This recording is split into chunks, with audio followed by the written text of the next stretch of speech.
Welcome to Life in Sirens, Behind and on the Scene, a podcast by first responders. We're your hosts, Sophie, Jamie, and Aubrey. The content provided in this podcast is for informational and educational purposes only and should not be considered medical advice. The views and opinions expressed by the hosts and guests are their own and do not necessarily reflect the official policies or positions of any medical institutions, emergency medical services, or healthcare organizations. Patient privacy is a top priority, and all discussions involving real-world emergency situations are de-identified and altered to ensure confidentiality.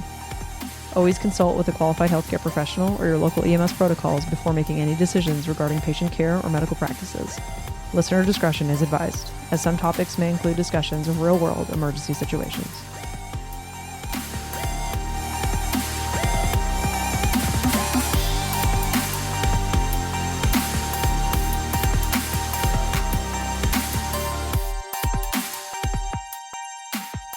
All right, welcome to Life in Sirens podcast, episode 4. This is our fireside chat style episode. We will be, if you are with us on TikTok, we are live streaming this.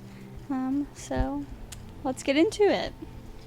So kicking off this episode, we decided to talk about moral injury in terms of things that you have to do at work. So I want to just read a quick definition of moral injury so that we're all kind of on the same page. So it's when someone feels like they violated their conscience or moral compass, when they take part in, witness, or fail to prevent an act that disobeys their own moral values or personal principles. So in perfect Soph fashion, I'm going to kick this off myself because I don't want to put you guys on the spot.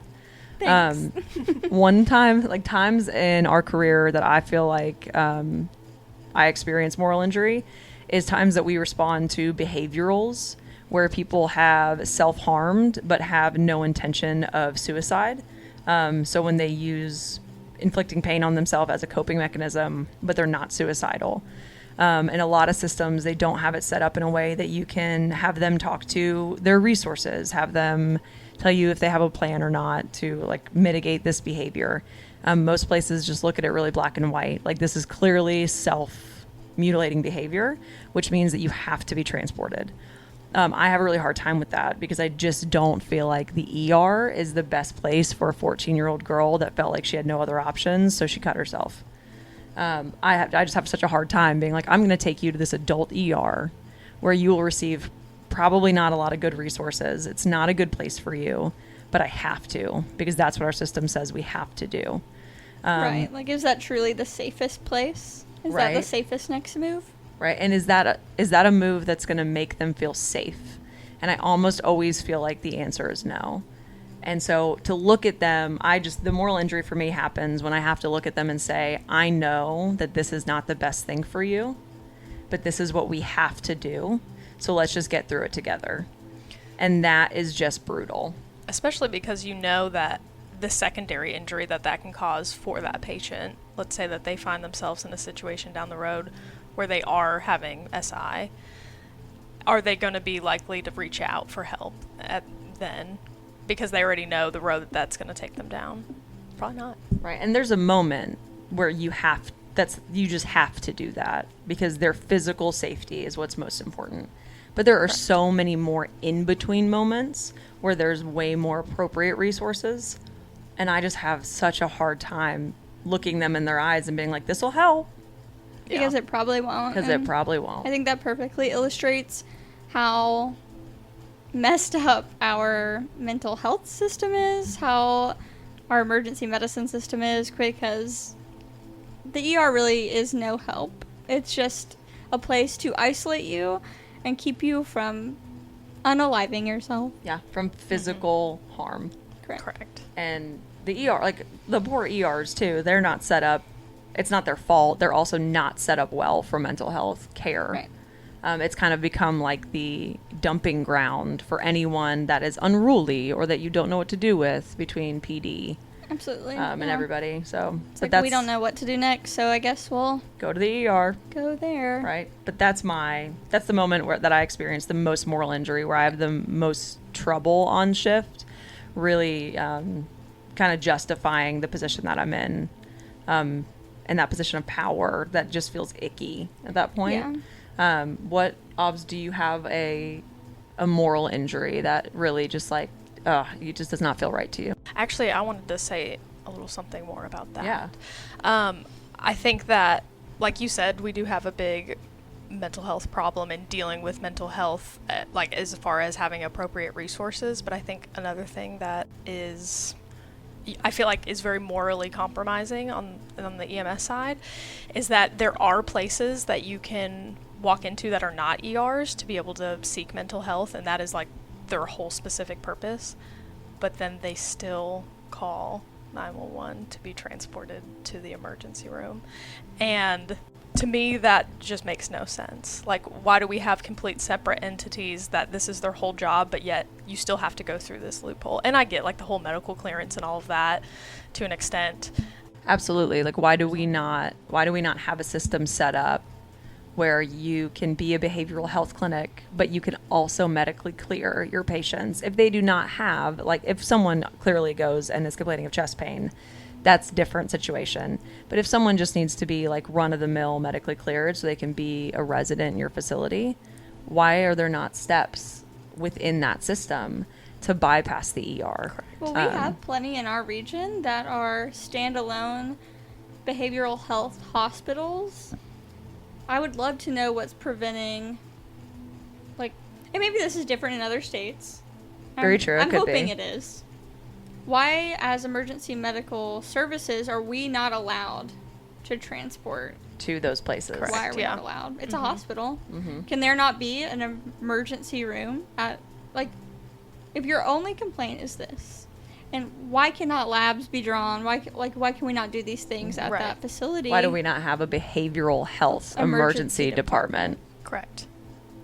That would be very cool. Just like there's a chest pain center, it is not appropriate for me to take this behavioral health patient to this facility because they are not specializing in this. That's not going to help them. In fact, it's going to, like, our whole job as EMS, it's one of the points on our Star of Life is definitive care. I am not taking this patient to definitive care, not even close. No. In fact, where we transport most frequently, it could be several days, even a week, before they get to definitive care, and that is absolutely mind-blowing and borderline disgusting to me. And how wild is it that if I'm like, okay, you fell off a 10-foot fall greater than 10 feet, you have a broken arm and a questionably broken leg, I am going to look at that. I'm going to say, high mechanism, 2 problems. We're going to a trauma center. Awesome. We have one in our region. Like, great. It's close. We're going to go there. Why can I not do that for a behavioral health emergency? Somebody calls for depression. I'm like, awesome. There's a facility right here that can handle that really well. But somebody calls for extensive self-harm with SI. Like, that's a level 1. Exactly. Why and so are I'm we going to so take behind? you to the behavioral health level 1. I just feel like we are so okay with physical injuries, with being like, oh, this is big bad. But we're so not okay with your brain and being like, oh, this is big bad. Absolutely. Yeah. But we're so okay with saying, we're in a mental health crisis. We have a mental health crisis. We have so many mental health patients. We don't know what to do with all of them. We don't know what to do with all of them because we haven't created a method to managing and taking care of these patients. And EMS is such a small part of the system, but like the frustration that comes with going to the same facilities to transport these people to get a medical clearance that they realistically don't need, and to wait for 5, 6, 7 days to get placed in the right facility. Like, when you do this on repeat and you see the same people call because the system's not working, it just is so debilitating. Yeah, it really is. For me, it's not like a requirement, but a place where I've experienced moral injury and I maybe could have prevented the moral injury is maybe working with someone who I honestly didn't have the courage to stand up to and prevent something from happening that could have protected the patient emotionally or physically. Like being a witness to inappropriate care. Yes, being a witness to inappropriate behavior or care. And that is so hard, especially when the provider is senior to you. Even when you know better. Because what do? They're senior to you. They might even have a higher license level than you. They might be, even though you're a paramedic, they might be a critical care paramedic. Mm-hmm. Even though you're just, your standard paramedic, they might be an FTO.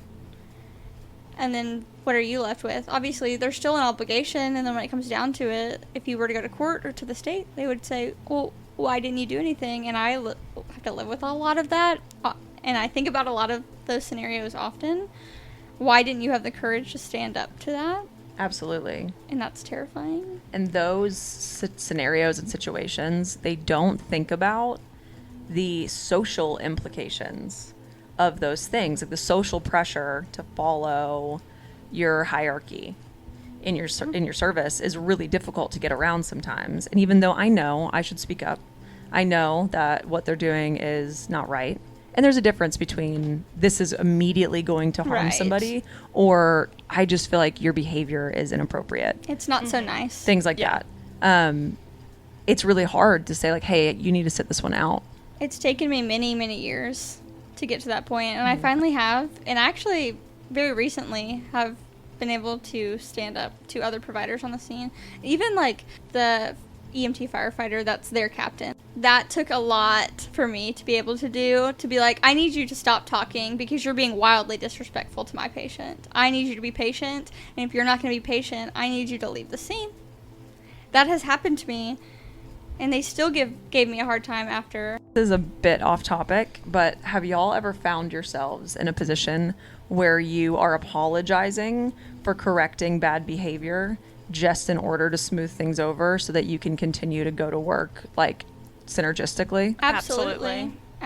And it's typically with other agencies or other crews. Like, it's not your truck. I can handle that. Or your crews. It's definitely, I don't know. We work at a service where it's interagency complications just because we don't always work with the same hierarchy or like, it's just 2 people on a truck for us. That's a lot easier to work through things than it is with 5 people on a truck. Absolutely. And we have a lot of licensure differences. And so we'll experience like their highest rank on a scene, like if it's fire, their highest rank on a scene might be their captain, but is an EMT. And so I am 2 licensure levels above them. So if this is a medical call, that means that it's my scene. But if it's a, let's say it's an MBA, well then technically I have command over the patient, but they have command over the scene, which is a difficult thing to navigate. That's complicated. If you're in a situation with PD, where they've got a sergeant or a lieutenant on scene that has no medical licensure, but they are the highest rank for them. I've been in a situation where I had to pull a sergeant off of my patient because his behavior was mounting to a physicality that I was no longer comfortable with. You want to talk about a moral dilemma. Yeah. And how do you put your hand not only on a police officer, but on a sergeant?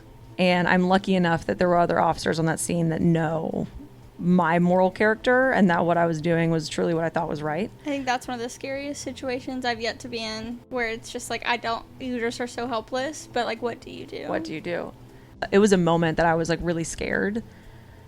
But that was kind of the moment for me where I realized, kind of like with what you said, preventing moral injury sometimes is really difficult to make that choice. Scary. What'd you think of? Did you come up with one? Good. I have one for you, but I don't know if we can talk about it. If you've ever looked at her TikTok, it's called Hippie Paramedic, which is very telling. She's laid back, just kind, a sweet, good person. If you can't tell. If you can't tell. Huh. And really understands that like sometimes people make decisions in life that they did not necessarily foresee the outcome, and now we're here, which means that we have to do something about it because somebody called on them. But it is going to be a terrifying situation for them, and it's every time that we ever have to force a patient to the ER that has done psychedelics. Oh, that is such a good one, actually. Yeah, you're absolutely right. My heart hurts every time.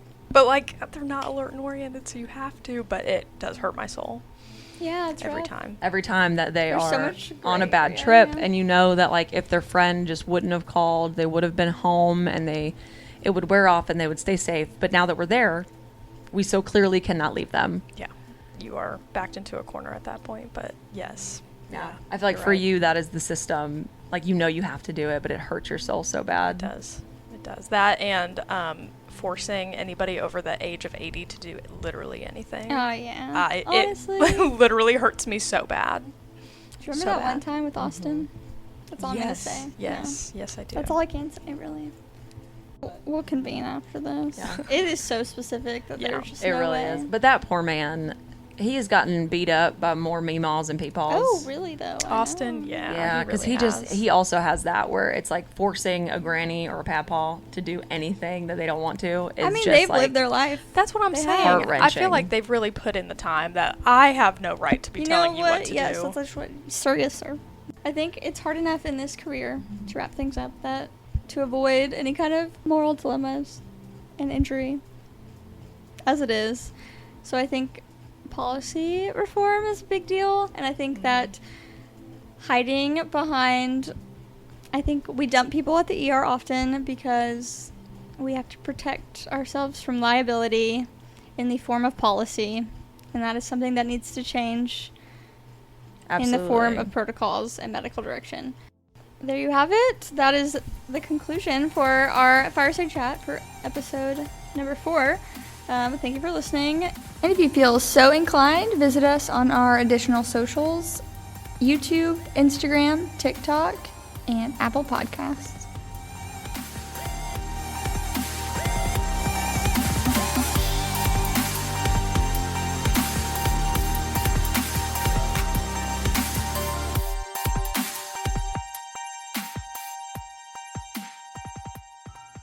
This has been Life in Sirens, produced by 3 nerds trying to bring you content that you might actually care about.